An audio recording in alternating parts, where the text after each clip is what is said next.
And welcome to Long Live the Queen, where we talk about the women who made history. And by we, I mean the royal we, because it's just me. Today, we're going to talk about Eleanor of Aquitaine.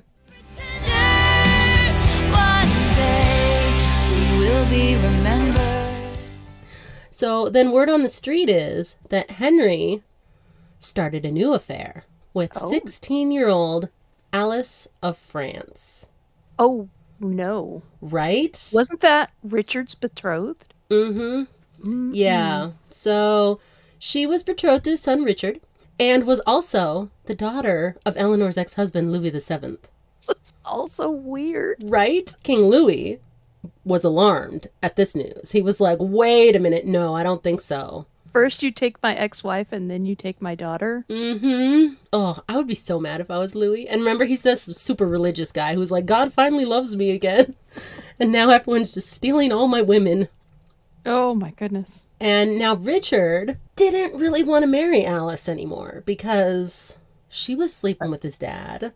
Yeah, that's gross. And not only that, she then bore his dad several children. Oh. So if they married, his stepchildren would also be his siblings. So that's like a very, my stepson is my brother kind of situation. Oh, I'm my own grandpa. Yeah. While Eleanor was in prison, there was almost constant warfare between her sons and rebellious vassals, especially in Aquitaine, between each other, between their father. No one was getting along. She went to prison in this castle and all hell broke loose and no one was getting along. They were just war, which is, that's why women can't be in charge because they're too emotional. Meanwhile, the men are just like, I hate you. And the situation became even more complicated when King Louis VII died in 1180. Because he was like their backup kind of to fight their dad. Right. And his son, Philip II, that boy he finally had.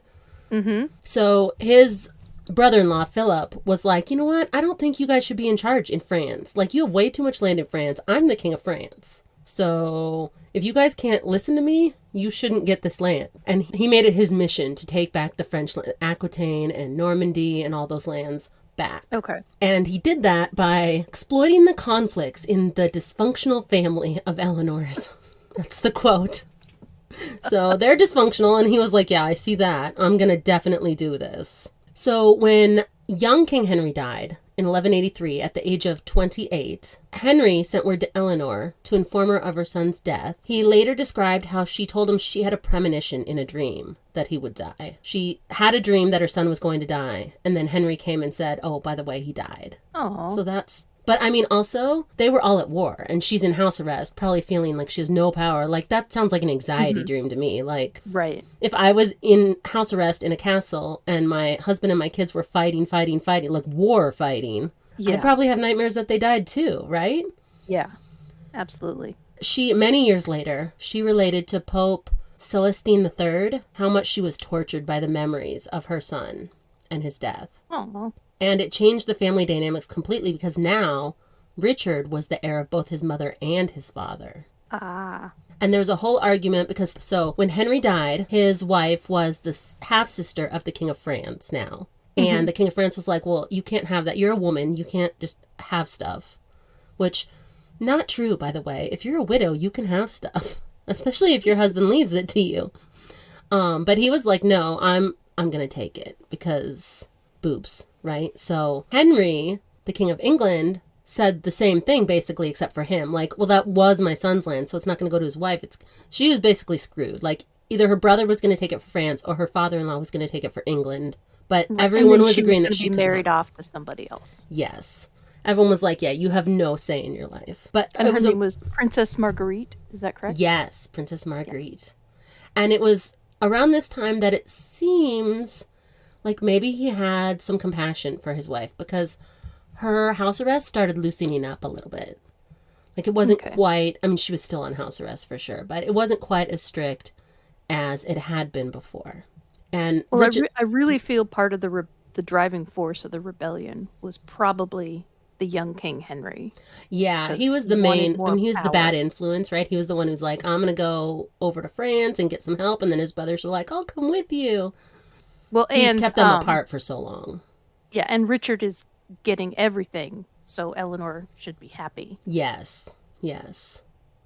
In 1184, the family spent Christmas together at Windsor. So that was a new development. It's nice when you're on house arrest and you get to see your kids for Christmas. And she would actually be moved to Normandy at that point, Eleanor, and she would stay in Normandy for about a year. So things were really loosening up. She was like back in France. I mean, Normandy, not Aquitaine. So she's probably like, ooh, it's the north. But it wasn't where she wanted to be in France, but it wasn't England.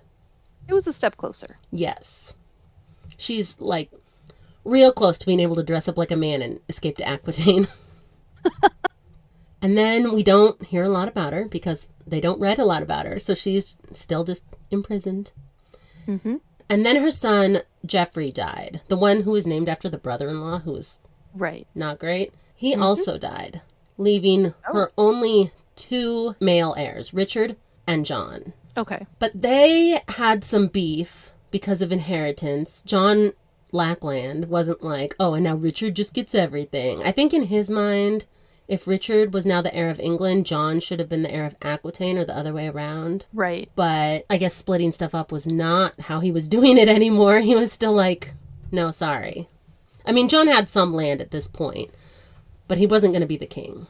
And he was pretty jealous about that situation. Well, Richard was Eleanor's favorite, and she wanted him to be the Duke of Aquitaine. So yes. She wouldn't make him give that up. Yeah, I think John expected his father to let him have England because of that. Okay. And his dad was like, well, no, because he's older than you, and that matters. Because he was also the oldest, right? So he was probably like me. He was probably like, yeah, the oldest knows what's up. I can't just give it to you. You're the baby. And by this point, Eleanor was traveling some with her husband. I feel like she was buttering him up. She was going back to her cougar roots. She was like, hey, let's travel. I think she was buttering him up. But then, in 1189, King Henry II died. Dun, dun, dun. Right? And she was like, I mean, I don't know, but I'm assuming she was like, score. Because her favorite son's going to be on the throne. Favorite son was the king. And what was the first thing he did as king? He released her. He did. He was like, gonna release my mom. But you know what?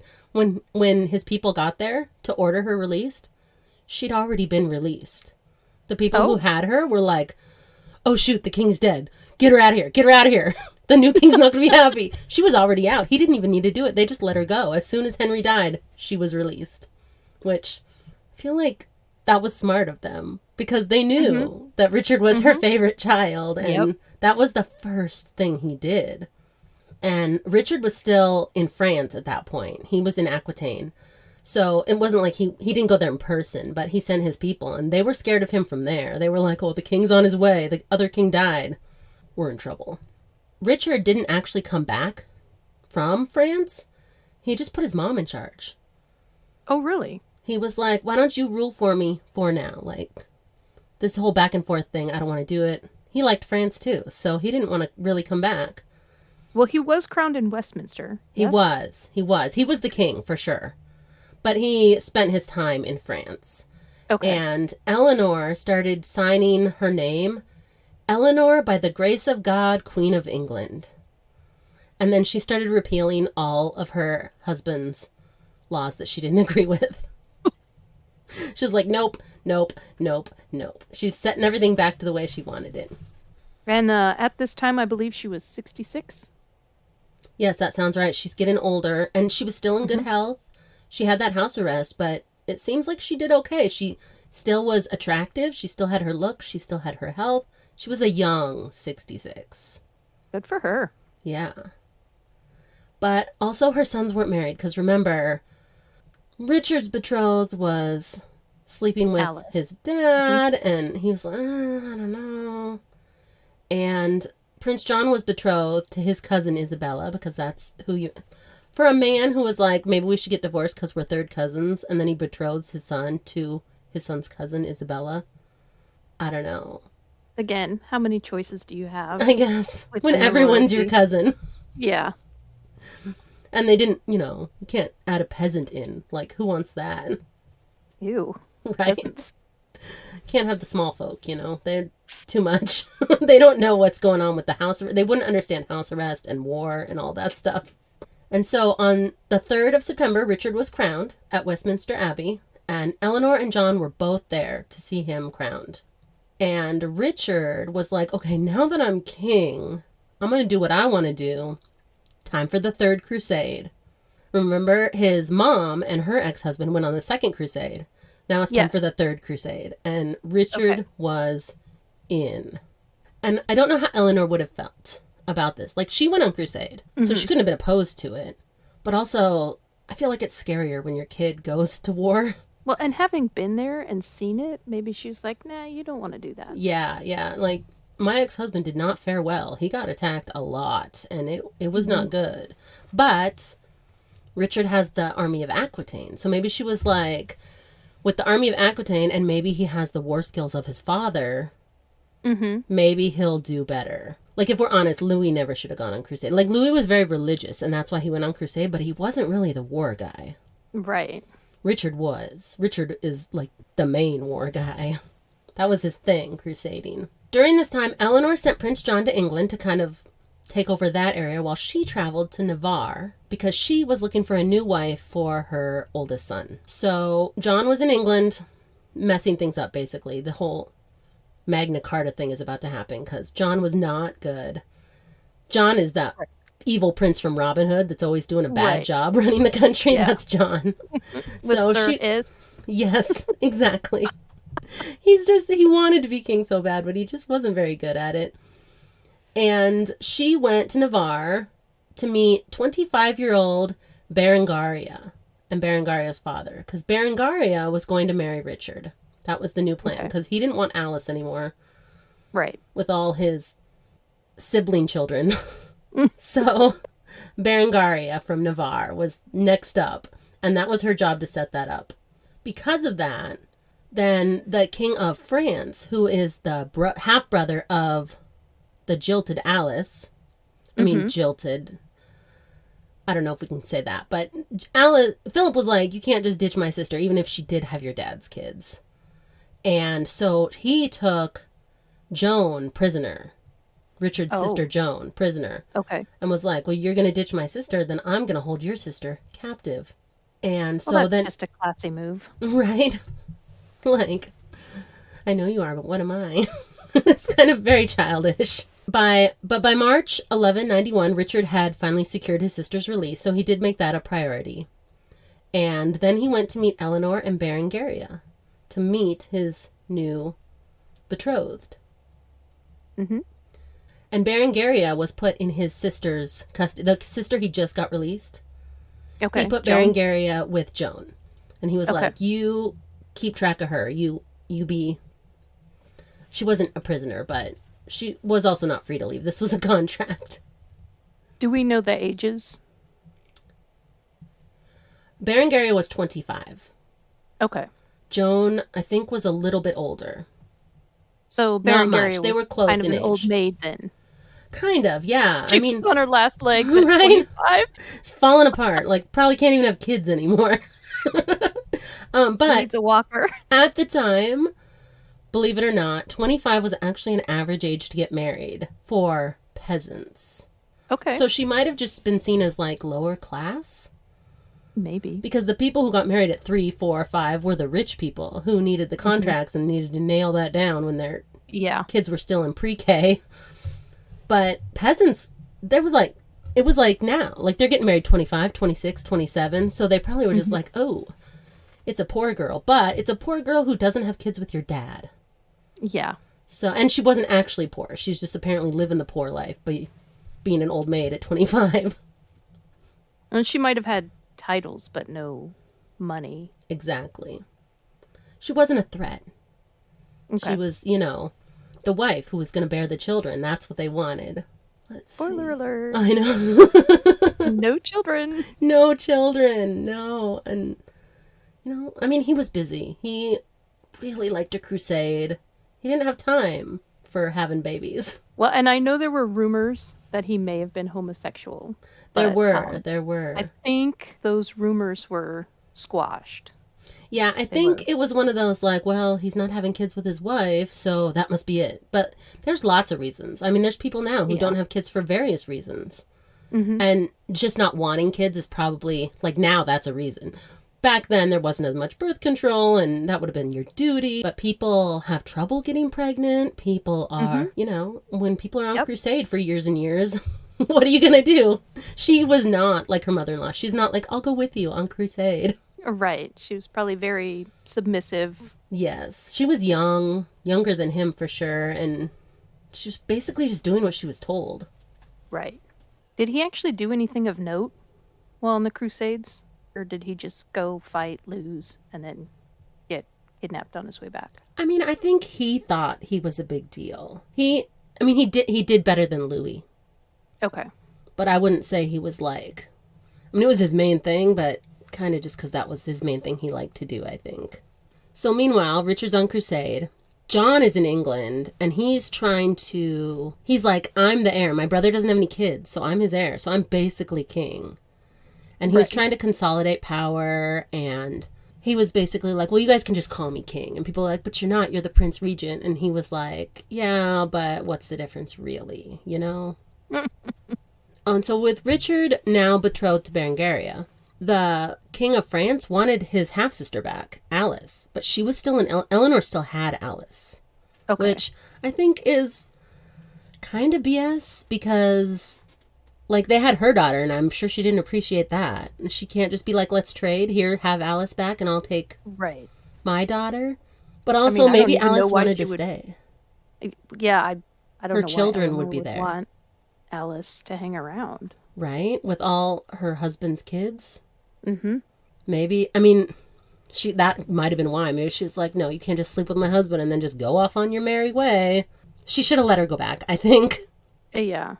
And so, because of this, King Philip of France recruited John to his cause and was like, okay, what if I give you land? Will you give me my sister back? Okay. And John was engaging in this conversation. He was like, yeah, we can maybe do that. And Eleanor didn't really, she's like, this is why I want Richard to be king, because John can't hack it. John is not the guy. Well, and he was not her favorite. He was Henry II's Exactly. favorite. Exactly. So it was a very she did toxic not- family dynamic. Yeah, she did not have as much control over him as she did Richard. In the Holy Land, Richard made little progress in his quest to capture Jerusalem. And by late 1192, he was forced to arrange a truce with Saladin, who, if we remember, he was the 10-year-old who his mom might have slept with, but probably didn't because he was a 10-year-old. So he made a truce. And he sent his sister and Berengaria, who were together but with him, back to Sicily because he was like, we're not winning.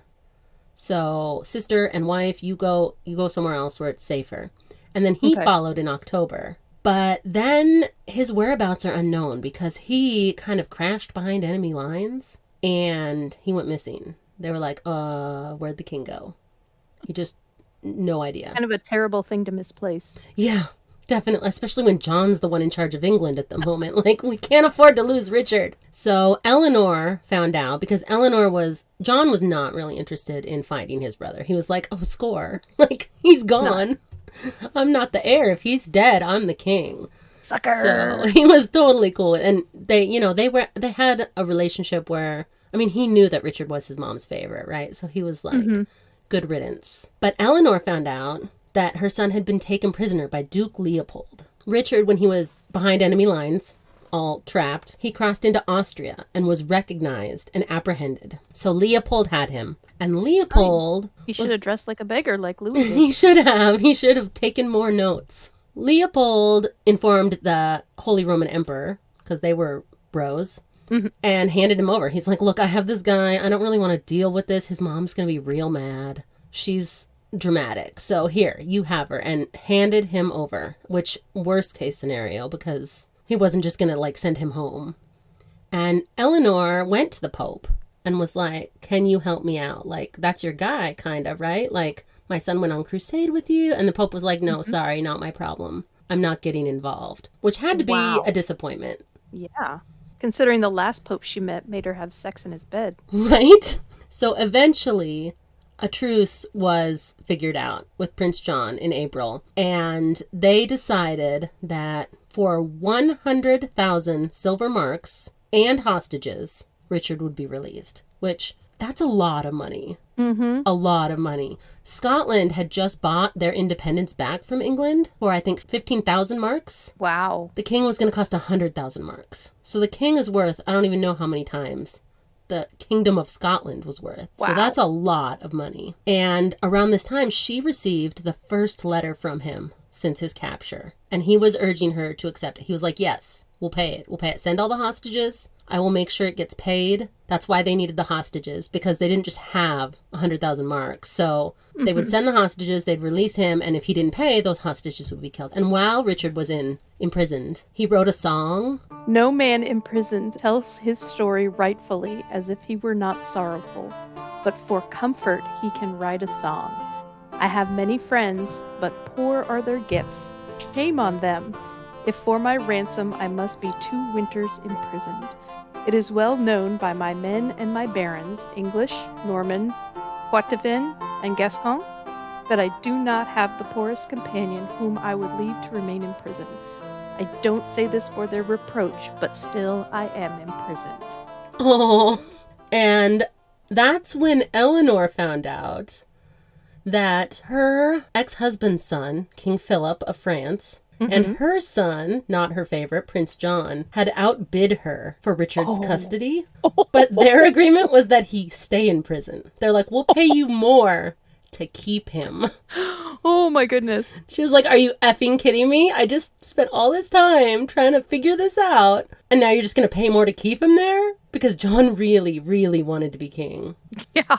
So she had to go back to the negotiating table and add more because the guy was like, no, I mean, they're offering me more to keep him, so I'd rather do that. So she upped her offer that included an annual tribute. Oh. So she's like, okay, we'll give you all that, plus every year we'll give you some more money just because. And so Richard was eventually released on the 4th of February. And Richard and Eleanor then made a triumphal entry into London on the 23rd of March, 1194. So they were like, John is in trouble. They were like, we're back, and we heard what you did. Well, and I believe that kind of bankrupted the country. Yeah, it was a lot of money. And Eleanor, by this point, she's now 72, which is amazing that she's doing all this stuff. Right? Like, the woman should get to retire. This is 72 in the 12th century. That's crazy.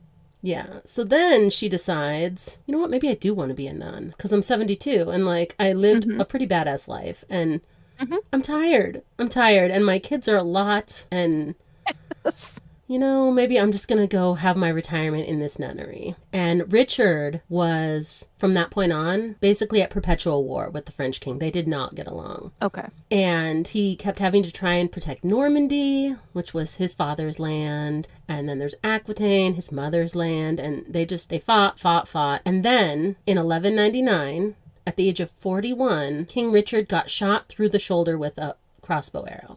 Peter Basilius is apparently the name of the man who shot that crossbow, and he had a crossbow in one hand and a frying pan in the other, like a shield. That's amazing. But also, by man, you mean child.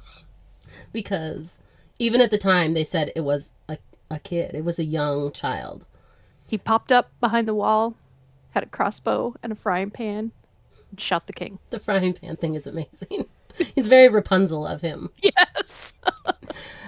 But yeah, at the time they said he was of tender age, meaning he was what they would consider then as a child. And he was brought before King Richard because he didn't die immediately. Right. He was definitely dying. His wound went gangrenous. He was going to die. So he had this man brought before him who turned out to be a child. And the child said that the reason that he shot the king was because his brothers and father had died in war fighting the king. Personally killed them, but he said, you know, you killed my family, so I did it and I'd do it again, like no regrets. Yeah. And Richard, we don't know why, but he was like, okay, I can respect that. I'm going to let you go. And he even gave him some money, I think 100 marks to like, you know, start his new life. But then a mercenary just went and killed him anyway. So he didn't get the memo, I guess. So that's sad. Yeah. But that meant that John said he was the next heir, except Arthur. Technically John wasn't, because they had a nephew. And Arthur should have been next. And I believe he was Geoffrey's son, yes? He was. And he was only about 14, I think. So that's why they were like, well, he can't be king because he's young. Right. When you're a girl, you can have 6 kids by the time you're 14. But you can't be king. So Arthur was arrested, basically, by his Uncle John, and he went missing. And Eleanor was on John's side. I don't know. I mean, how do you feel about that? If you have to pick between your grandson and your son, and keep in mind your son is not your son is John. Right. Like, he disappointed her left and right. He Like, was kind of a mess. Remember when he outbid her to keep her other son in jail? Right. But he was cruel. Yeah. He was unpleasant. He had a temper. Probably got that from his dad. Right. The tantrums. And so then Eleanor died at the age of 80 on either the 31st of March or the 1st of April in 1204. Mm-hmm. And even at her age of 80, when she died, she was described as beautiful. Something I read about her effigy.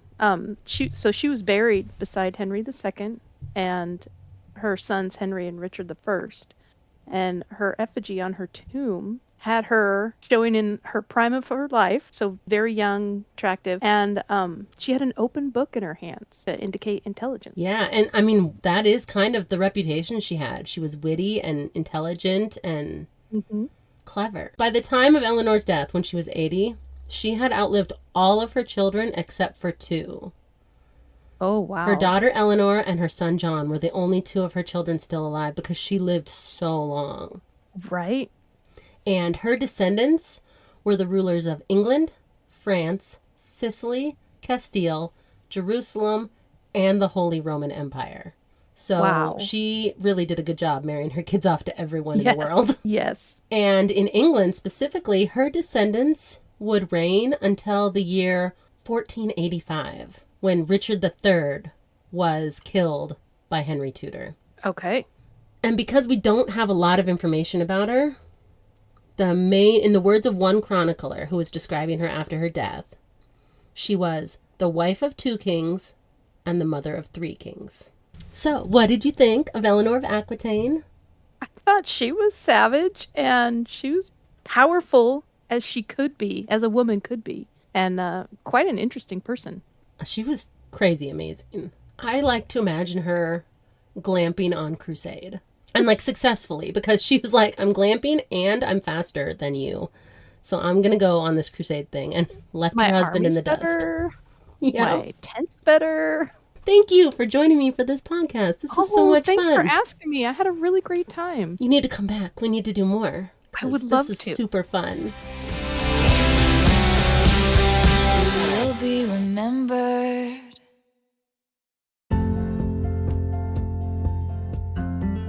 Thanks for listening.